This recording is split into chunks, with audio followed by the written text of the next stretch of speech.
अडानी की ऑफशोर वाली कंपनियां, जिनके मतलब उनके डायरेक्टली उनकी कंपनी ना हो, शेल कंपनीज किसी और के नाम पे, उससे पैसा लूट हो रहा है। सेबी जो है वो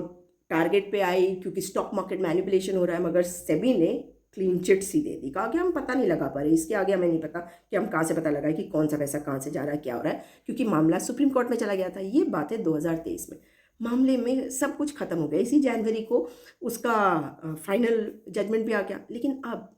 जब ये पता चलता है कि सेबी की जो चेयरपर्सन है उनका खुद क्या इन्वॉल्वमेंट है, कहा जा रहा है हिंडनबर्ग की नई रिपोर्ट के हिसाब से कि सिंगापुर की एक कंपनी अगोरा में उनका हिस्सा था, और उसमें से उन्होंने अपने सेबी के अपॉइंटमेंट यानी कि अप्रैल 2017 के 2 हफ्ते के बाद उन्हें लिखकर कहा अपने ऑफिशियल मेल से कि आप, मैं अपने सारे शेयर्स ट्रांसफ़र करिए अपने हस्बैंड को और आप अब उनसे डील करिए। हस्बैंड की और कहानी सुनिए, एक तो अगोरा हो गया, अब दूसरी कंपनी ब्लैकस्टोन में उनके पति एडवाइज़र, वो REIT कंपनी यानी कि रियल एस्टेट से लेके अब उसमें रेगुलेशंस चेंज होती हैं, और ये सेबी की चेयरपर्सन रहती हैं। और अब जो कंपनीज की हम बात कर रहे हैं ना, ये बड़े महत्वपूर्ण इसलिए हो जाते हैं क्योंकि इनका जो लिंक है, एक तो पहुंच जाता है अडानी जी,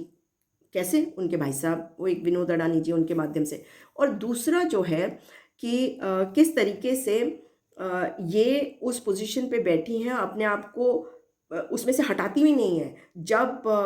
रेगुलेशंस चेंज होते हैं ब्लैकस्टोन के, जिसमें उनके पति एडवाइज़र हैं, तो वो ये भी नहीं कहती कि मेरे पति एडवाइज़र हैं तो मैं हट जाती हूँ, मतलब